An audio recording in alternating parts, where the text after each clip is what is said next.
Já está disponível o livro As Doutrinas do Inferno e Suas Manipulações Dentro das Igrejas. Adquira hoje mesmo.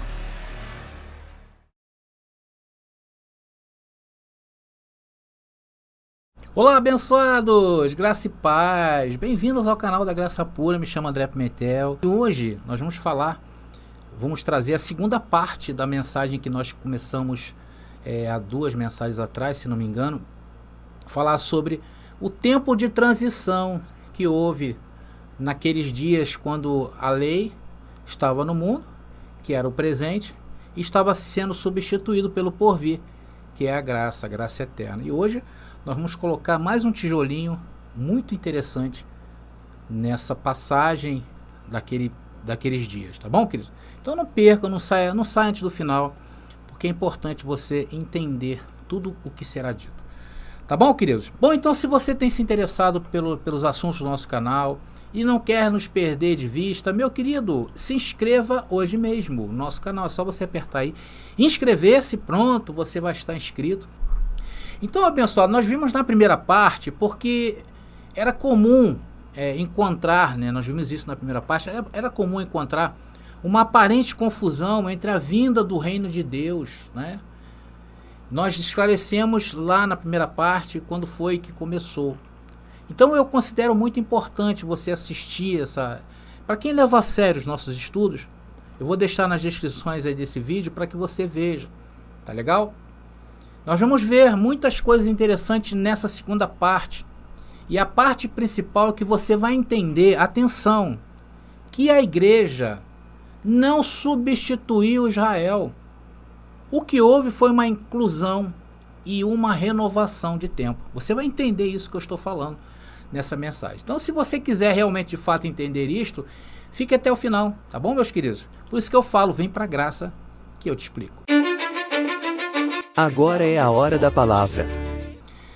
Bom, abençoados, então a primeira situação que deveria ser mostrada aos judeus naqueles dias, né, mostrada a eles, era que o reino de Deus é um reino espiritual e não um reino deste mundo. Porque os judeus, o povo de Israel, pelas profecias do Antigo Testamento, esperava um reino que viesse em forma como veio o trono de Davi.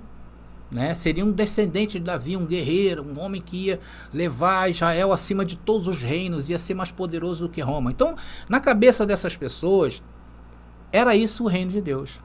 Mas não é isso que diz essa parte da Bíblia, né, que nós estamos estudando, que é a parte da transição. Vamos ver então Efésios, que foi o apóstolo Paulo que escreveu.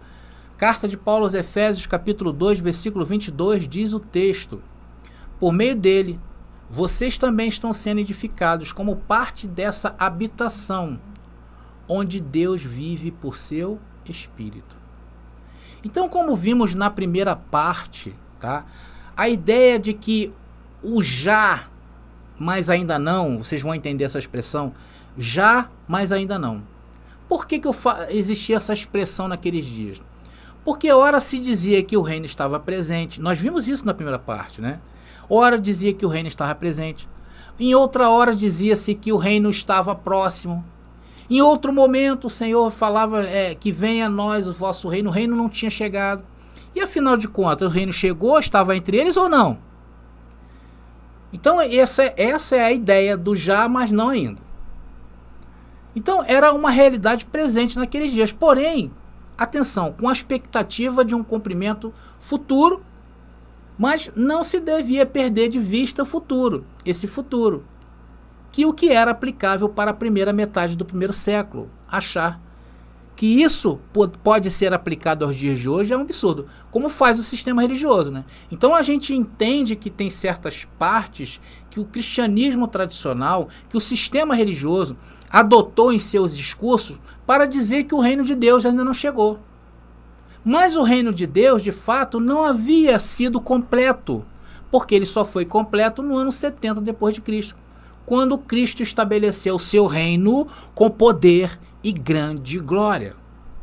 Por que Cristo fez isso naqueles dias? Porque o tempo veio abaixo. Então, uma das coisas que nós precisamos entender, abençoados queridos, em relação ao período que estava se encerrando e outro que estava começando, que é esse tempo dessa transição, que inclusive, deixa eu voltar aqui, que inclusive é o objetivo dessa mensagem, era mostrar o oposto daquilo que estava exposto. O que estava exposto naqueles dias? A lei, as regras para a carne, tudo o que representava o templo de Jerusalém em relação à adoração, a perdão dos pecados e a todas as coisas referentes ao quê? À legislação judaica. E o que estava por vir, André, seria o quê? Tão sublime e superior que essa carne não tem como expressar a grandeza que nós vivemos hoje. Por isso que outro dia teve um irmãozinho lá do Macapá, ele me mandou uma foto da reunião e falou assim: André, tem poucas pessoas aqui, mas eu vou te mandar a foto. Abençoados, tinha 6 pessoas, dava para contar na foto. E ele muito humilde, né, talvez ali. Mas, irmãos, aquilo ali era muito sublime e grandioso. Porque nós estamos em um pacto de maiores e superiores promessas, que não se vê a olho nu. Então isso naqueles dias, esse reino que nós pregamos, que as pessoas olham e falam: quem é esse cara aí pregando? Quem é o outro aí pregando? Ih, sai fora. Vai atrás dessa meia dúzia de pessoas aí. Eu vou para a minha igreja que tem 1 milhão de membros. Então isso era muito difícil de caber na mente dos pomposos judeus da época. Era muito difícil entender que o reino de Deus não seria palpável, o reino de Deus não seria do trono de Davi em relação a como eles pensavam, algo terreno. Isso era muito difícil. E hoje também, quando nós olhamos essas catedrais erguidas pelo sistema e a multidão que se acotovelam para ter uma experiência humana dentro das igrejas, não está no gibi. Então é muito difícil eles aceitarem o que nós falamos. Mas neste reino espiritual de Deus, não haveria espaço para corrupção. É o que nós hoje estamos pregando. E naqueles dias era comum para o povo de Israel que volta e meia profanava a aliança com Deus. Irmãos, na lei, o que era para servir de exemplo virou uma mera religiosidade para a autoindulgência, que está sujeito a uma condenação. Vamos ver um discurso de Jesus falando sobre esses dias? Mateus capítulo 23, versículo 32 e 33, diz o texto: vão e terminem o que os seus antepassados começaram. Serpentes, raça de víboras, como escaparão do juízo da morte? O que notamos claramente nestas palavras, meus irmãos, era o declínio do sacerdócio judaico, e este mal deve dar lugar ao reino de Deus. Vamos ver, Hebreus capítulo 8, versículo 13. Olha só que maravilha de texto, diz o texto: quando Deus fala de uma nova aliança, significa que tornou obsoleta a aliança anterior. Qual era a aliança anterior? Era a aliança da lei. Qual era a nova aliança? Era a aliança estabelecida com poder e grande glória por Jesus. E aquilo que se torna obsoleto e antiquado, logo desaparece. Então havia essa dualidade no tempo naqueles dias que nós estamos vendo aqui. Então nesta época de transição entre um tempo e outro, o próprio templo de Jerusalém, atenção no que eu vou falar, o próprio templo de Jerusalém já estava em posição de escurecimento por Deus. Porque o ritual no templo, quando se praticava nessa época que perdurou ali do ministério, levantar do ministério de Jesus até o ano 70, esse ritual, né, já estava sendo considerado por Deus como figura e sombra do que estava por vir, das coisas celestiais do reino. Vocês querem ver onde está escrito isso? Hebreus capítulo 8, versículo 5. Hebreus capítulo 8, versículo 5. Está aí o texto. O serviço sacerdotal que eles realizam é apenas uma representação, uma sombra das coisas celestiais. Agora, Hebreus capítulo 10, versículo 1, olha que maravilha. Diz o texto: a lei constituiu, né, apenas uma sombra, um vislumbre das coisas boas por vir, mas não as coisas boas em si mesmo. Os sacrifícios são repetidos todos os anos, mas nunca puderam purificar inteiramente aqueles que vêm adorar. Porque era falho, meus irmãos. Mas não era falho por causa das pessoas, era debilidade. Era por causa do erro original que precisava ser reparado de Adão. Era por isso que estava desvanecendo toda essa pompa, né, vamos dizer assim, do povo de Israel. E mais ainda, estava defeituosa. E era necessário ser substituída ou abrir um caminho para o novo. É disso que trata o período dessa transição que nós estamos vendo. Primeiro, vamos ver, Hebreus capítulo 8, versículo 7. Hebreus capítulo 8, versículo 7 diz o texto. Se a primeira aliança fosse perfeita, não foi, não haveria ou não teria havido necessidade de outra para substituí-la. Então, irmãos, Cristo não faz parte desse judaísmo corrupto que estava na terra e de seu ritual arrogante. Ele mesmo oficia perfeitamente o que o homem imperfeito corrompeu, conforme diz lá em Hebreus capítulo 9, versículo 11 a 25. Depois vocês leiam. Hebreus capítulo 9, versículo 11 a 25. O sacrifício de Cristo na cruz, irmãos, deixa sem razão de ser o rito judaico nos holocaustos oferecidos nas matanças de animais e a aspersão do seu sangue. A forma na lei de expiação de pecado. Está lá registrado em Hebreus capítulo 10, versículo 1 e 12. Estava sendo trocado, estava sendo substituído. Agora seria o sacrifício de Cristo na cruz. Eu uma vez falei, o caminho, depois quando Cristo ressurge dos mortos, né? Quando Cristo ressuscita, o caminho não seria mais o templo dos judeus. Não seria o templo de Jerusalém. Porque as alianças estavam sendo trocadas. E é esse período que nós estamos vendo. Então, assim que a obra de Cristo estivesse completa, que teve o pano de fundo justamente a derrubada do templo de Jerusalém do primeiro século, seria retirada de cena o quê? A antiga liturgia, a antiga lei, a antiga proposição de Deus. Está lá registrado em Hebreus capítulo 10, versículo 9. Sendo necessário o quê? Por fim ao antigo pacto e seu ritual, para que o novo surja sem interferência. Por isso que Yahshua nunca fez questão de ser identificado como o rei dos judeus, como um sumo sacerdote dos judeus, por exemplo, mas ele sempre quis ser identificado como o Senhor do reino dos céus. Isso foi claro quando o Senhor veio em frente a Pilatos e Pilatos declarou. Vamos ver onde está escrito isso? João capítulo 18, versículo 35 e 36 diz o texto. Pilatos respondeu: sou judeu? A tua nação e os principais sacerdotes te entregaram a mim. O que você fez? Jesus respondeu: meu reino não é deste mundo. Será que os sacerdotes queriam que Jesus falasse que o reino era deste mundo? Eu acho que sim, né? Porque a gente vê na história mais tarde, vários, como diz o apóstolo João em sua carta, vários anticristos, e que teve um até que se sentou, né, no trono de Deus, ali, onde somente o sumo sacerdote sentava. Então talvez se Jesus tivesse declarado ali, eles com certeza não matariam Jesus. Ou então deixaria que Jesus mesmo se enforcasse, né? Porque todos os anticristos que se levantaram naqueles dias, né, antes do ano 70, eles foram derrotados. Então, abençoados, ao qualificar a aliança messiânica como nova, tá, não se quer dizer que seja sem precedente ou não tenha um precedente. Vocês vão entender isso aí. Atenção, o descarte da antiga aliança em favor da nova não é feito em detrimento dos israelitas, ou seja, é que a glória da segunda casa é maior que a primeira. E os verdadeiros israelitas não era o povo que vivia naqueles dias naquela terra. O povo verdadeiro da aliança é os que são os autênticos filhos de Deus. Abençoados, vocês estão entendendo essas revelações? Porque não era o Israel de carne e sangue ali, os descendentes, não. A partir do momento em que começa essa transição, Deus estava trocando. Vocês vão entender isso aí.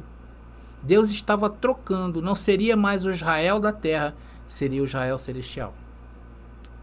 Então, abençoado, essas revelações são perfeitas para nós hoje. Então não foi algo qualquer. O dia em que vivemos hoje foram firmados nas Escrituras. Nós temos, irmãos, as Escrituras ao nosso favor. Por isso que eu falo, abençoado, coloca aí no chat Coloca aí nos comentários, escreva até na porta da sua casa, coloque um adesivo no seu carro, faça uma camisa e ponha: eu tenho as escrituras a meu favor. Porque é isto que nós estamos fazendo, meus queridos. Nós hoje estamos firmados, fortes, com bases. A melhor ilustração de como isso é estruturado, para que você venha entender, é encontrada em Romanos capítulo 11. Vocês já leram em Romanos capítulo 11?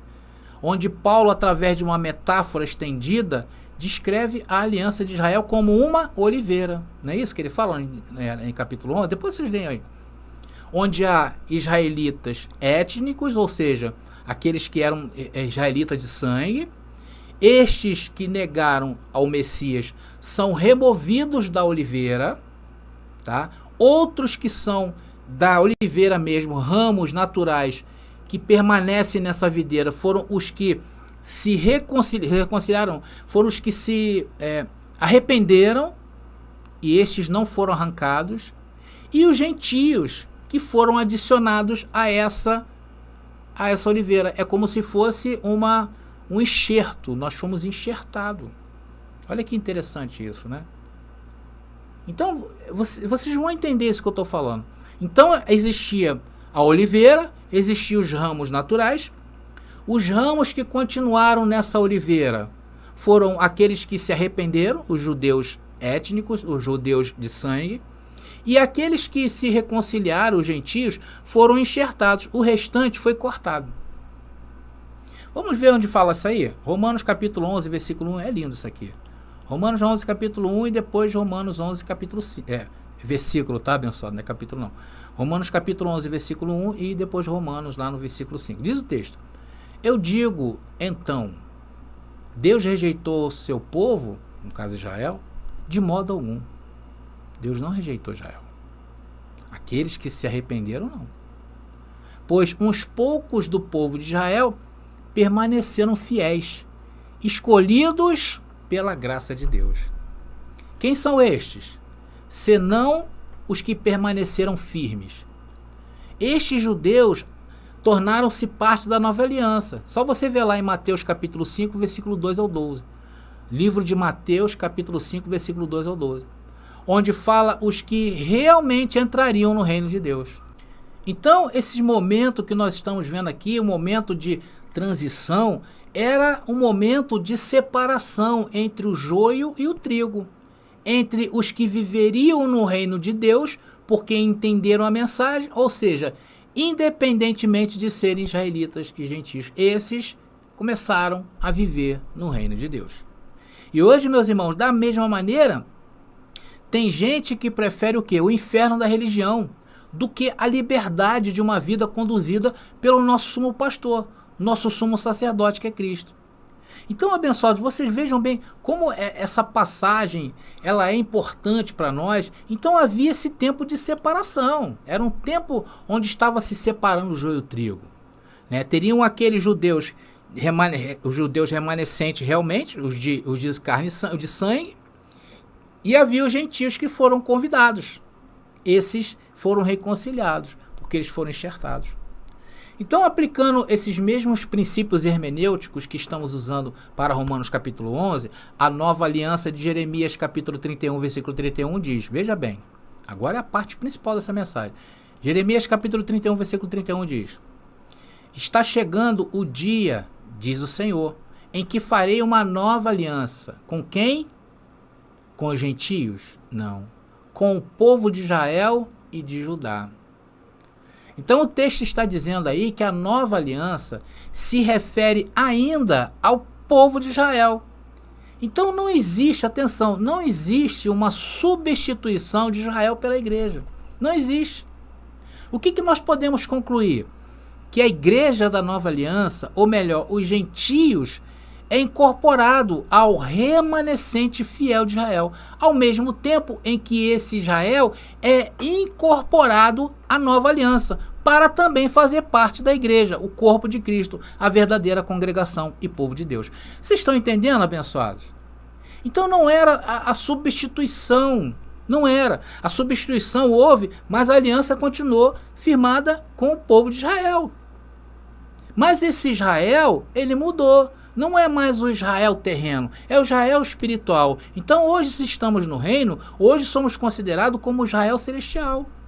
Hoje, se nós vivemos na Nova Jerusalém, né, como diz, vivemos por parte espiritual, não em um reino palpável. Então, de um povo, Deus transformou o mundo e fez de um povo, todo mundo, um povo só, que são o Israel celestial. A Bíblia é muito clara em relação a isso. Vocês entenderam? Por isso que muita gente, adorador da lei de Moisés, porque hoje tem muita gente aí que segue à risca o Antigo Testamento, né? E não aceitam o posicionamento que o cristianismo tradicional adotou, tá? Então nós não substituímos Israel. Nós fomos enxertados juntamente com aqueles que foram israelitas, fiéis a quem? Ao Messias, ao Cristo, e que passamos hoje a viver dentro do reino de Deus, como um povo somente.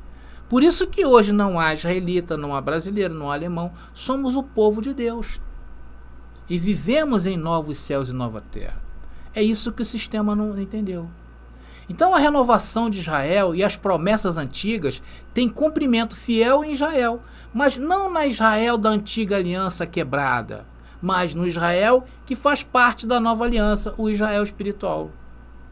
Então, desde o Antigo Testamento, a expectativa sobre o reino dos céus era que ele realmente chegasse e em sua plenitude, com o Senhor reinando. E é o que aconteceu. Por isso que nós aqui do canal, abençoado, não isolamos o Antigo Testamento. Nós viemos sempre fazendo observações que nos ajudam a entender como hoje aplicamos essa palavra em nossas vidas. Então a aproximação do reino que Jesus proclama em Marcos capítulo 1, versículo 14, era apenas isso, uma aproximação que deveria ser consumada em um tempo razoável. Por isso que Jesus falou, seria o tempo de uma geração. Marcos capítulo 1, versículo 14. Então é maravilhoso a gente entender essas coisas. Vou botar para a gente ler, tá ali. Depois que João Batista foi preso, Jesus foi para a Galileia, onde anunciou as boas novas de Deus. Então é incompatível pensar que essa mera abordagem se estende por muito tempo, como se fosse a norma, sem a consumação final e esperada da perfeição. Então é inimaginável imaginar estas coisas nos dias de hoje. Por esta razão, meus irmãos, não futurizamos as Escrituras, como se hoje estivesse algo por vir, né? Ou algo para acontecer. Irmão, estas coisas, sabe, que a gente aprende, ela traz paz, sim ou não? Eu me sinto muito em paz com isso. Ela traz paz. Se traz paz para você, meu irmão, escreve aí. Isso me traz paz. Qual a paz que te traz? Não é uma paz bucólica, né? Como prega o sistema religioso, né? Eles pregam que o reino dos céus são ruas de ouro, né? Diamantes, os anjos sobrevoando com algum irmão lá nas costas para dar um passeio nas asas dos anjos, né? Pessoas jogando conversa fora com Isaac, Jacó, e muitos dormindo lá no colinho de Abraão. Não é isso. Não é esta visão que temos do reino dos céus. Da mesma maneira como o Israel bíblico, a nação, foi chamada para ser luz. Isso hoje se aplica a nós, e de uma maneira diferente. E o que nós entendemos ser luz hoje, meus irmãos? É andar por aí em jejuns? É praticar abstinência de corpo? Não, é andar o quê? Em novidade de vida. E não na vida antiga, não na caduquice da letra. Aí se refere à lei de Moisés. Eu, por exemplo, abençoado, eu estou sempre dizendo a todos que tem como passar por este mundo sendo um exemplo. Nós temos condições de passar. Eu sempre digo assim às pessoas que me procuram, aos irmãos, né? Olha, tem jeito, calma, não é o fim. Deus está no controle. Tenha paz, tenha paciência. Tem pessoas que me pedem oração, eu digo assim, você é um curado. Ah, irmão, eu estou passando de uma situação difícil aqui na minha vida. Você não está passando, você vai passar. Você já passou e já conquistou, a vitória é tua. Então é assim que nós vamos o quê? Transformando vidas. Exalando o quê? O bom perfume através de quê? Do conhecimento que nós temos. Não é à toa que nós estamos aqui. Nós estamos adquirindo conhecimento. Nós não somos beatos de nenhuma religião. E nem somos obrigados a nada. Sabemos que tudo que fazemos somos cobrados por isto. Portanto, não andamos por aí brincando com Deus de pedir perdão, meus irmãos. Nós sabemos que aquilo que nós cometemos, a gente vai colher. Nós temos que viver essa sublimidade de tempos como tem que ser, sendo um super-humano especial, em que todos gostam de ficar perto e ouvir.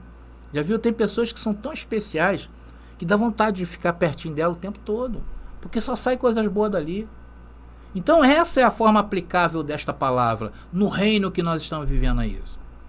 Está me entendendo, pessoal? Entendeu muito bem porque não foi substituído? O que foi? Houve uma troca. Houve uma troca o quê?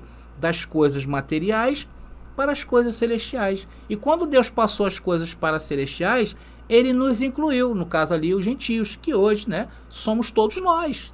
Não que somos gentios. Hoje não existe mais gentios. Hoje é um povo só. Hoje não é mais Israel. Não é, é o Israel espiritual. Porque nasceu lá. A promessa foi dada lá. E nós aqui fomos enxertados pelo amor do Senhor. Por isso que o Senhor nos revelou essa sublimidade de palavra. Bom, abençoado, estamos chegando aí então ao fim dessa segunda parte, com muitas referências, que tem nos mostrado o que é a importância do nosso chamado e como Deus nos colocou em destaque nestes dias. E vamos ver a partir da terceira parte, vamos falar diretamente sobre a segunda vinda de Cristo. Vamos ver que os acontecimentos daqueles dias não pode ser desassociado e nem desagregado daqueles dias, como pregam, né, o sistema religioso. Né? Quando vê um terremoto, quando vê um eclipse, quando vê a lua de sangue, quando vê todas essas coisas, né, a peste, tudo, fome, eles linkam isso à palavra. Nós não podemos fazer isso. Por quê? Porque não haverá uma nova vinda do Senhor. Muitos pregam que o Senhor virá de novo. Tem pessoas que acreditam que realmente Jesus veio no ano 70, mas haverá ainda o dia do juízo final, o grande julgamento. Então é encarado como uma terceira vinda. A Bíblia não fala de terceira vinda. Nós vamos ver que os acontecimentos daqueles dias não podem ser desassociados daqueles dias. Está entendendo, abençoado? Vocês entenderão que a vinda de Cristo no ano 70, né, foi para estabelecer seu poder e grande glória, ou seja, a sua parousia. E isto não foi palpável, não se deu no mundo visível, tá bom?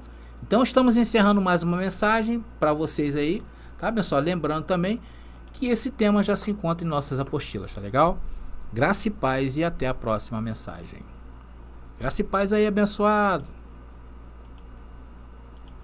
Você pediu nossos estudos em apostilas? Já chegaram e estão disponíveis. Elas estão divididas em 10 temas com referências, esboços e comentários. Ideal para quem quer ensinar em família, em reuniões ou mesmo para quem deseja abrir um canal no YouTube. Faça contato agora mesmo pelo nosso WhatsApp 21 979 87 46 68 21 979 87 4668. Nossas apostilas foram feitas para você ensinar com qualidade e harmonia com a palavra.